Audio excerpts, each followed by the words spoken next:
Speaker Paul Ryan and his top lieutenants are working behind the scenes on a few tax reform holdouts. But House Republicans think they've already got enough votes lined up, and aren't turning to President Donald Trump to flip any opponents. Republicans have also sped up their timeline. They held their first procedural vote on the massive tax cuts package Wednesday afternoon, a key test whose party line approval will provide further momentum for the bill. The final passage vote is set for Thursday morning, soon after Trump rallies the GOP conference at an 11:30 a.m. closed-door meeting in the Capitol. Story continued below. There's little room for error for Republicans. House Democrats have been working to keep their 194-member caucus together, not only to show unified opposition but to deny Republicans any opportunity to tout the bill as bipartisan effort.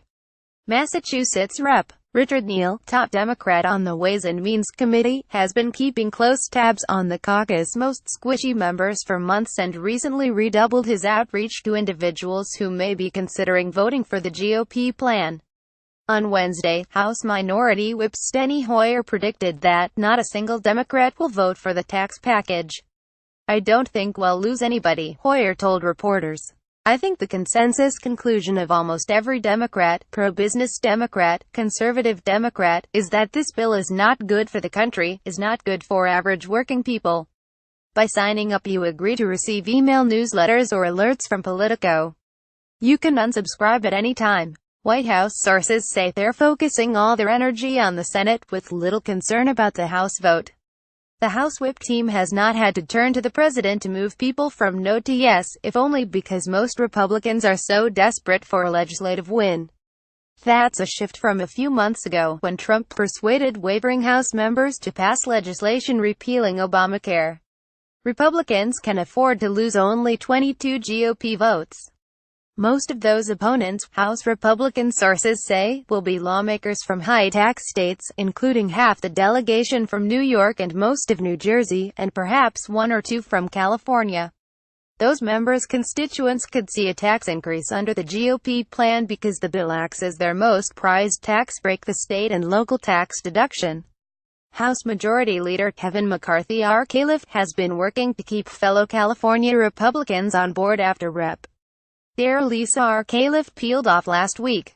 It's unclear whether any other Golden State Republicans will join him opposing the legislation, though sources say several are concerned about how the bill will affect their districts.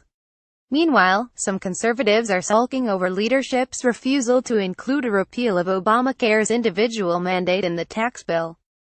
GOP leaders originally argued that mixing controversial healthcare matters with taxes could kill the tax package, legislation they feel they must pass to save their majority in 2018.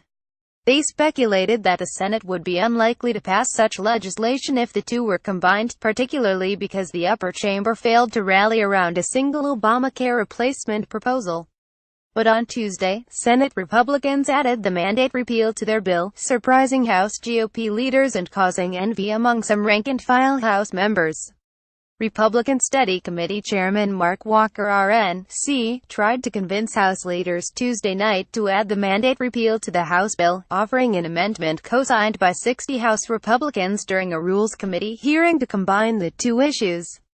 Leaders rebuffed him. Despite some unhappiness with the final House product, GOP leaders have been selling members on the House plan by arguing that the bill they passed Thursday will not be the final version that heads to Trump's desk. Ryan has promised lawmakers that the House will go to conference with the Senate, and that any outstanding concerns could be addressed there. That argument appears to have won over a large swath of lawmakers.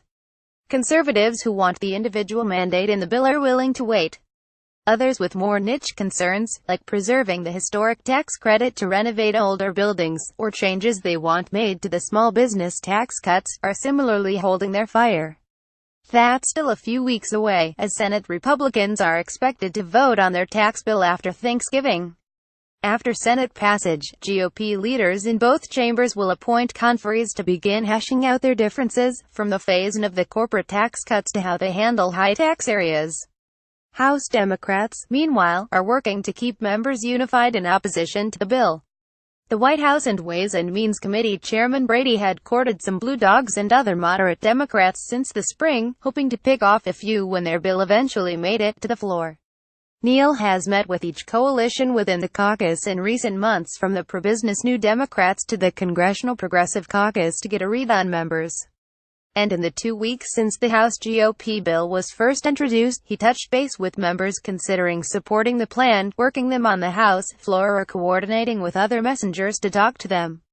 In a coup for Democrats, the leaders of the centrist Blue Dog Coalition put out a statement Wednesday announcing their opposition to the bill. The group, whose 18 members were seen as the most likely defectors, cited the tax bill's deficit-busting numbers as the ultimate reason they decided to oppose the plan. But privately, Democrats said they were also discouraged by Republicans' promises of bipartisanship before shutting them out of every part of the process. "I think this is probably one of the most hypocritical bills that I've seen on the floor of the House of Representatives," Hoyer said. "It is one of the most fiscally reckless bills that has been presented. And I think there's a consensus in our party that that's the case."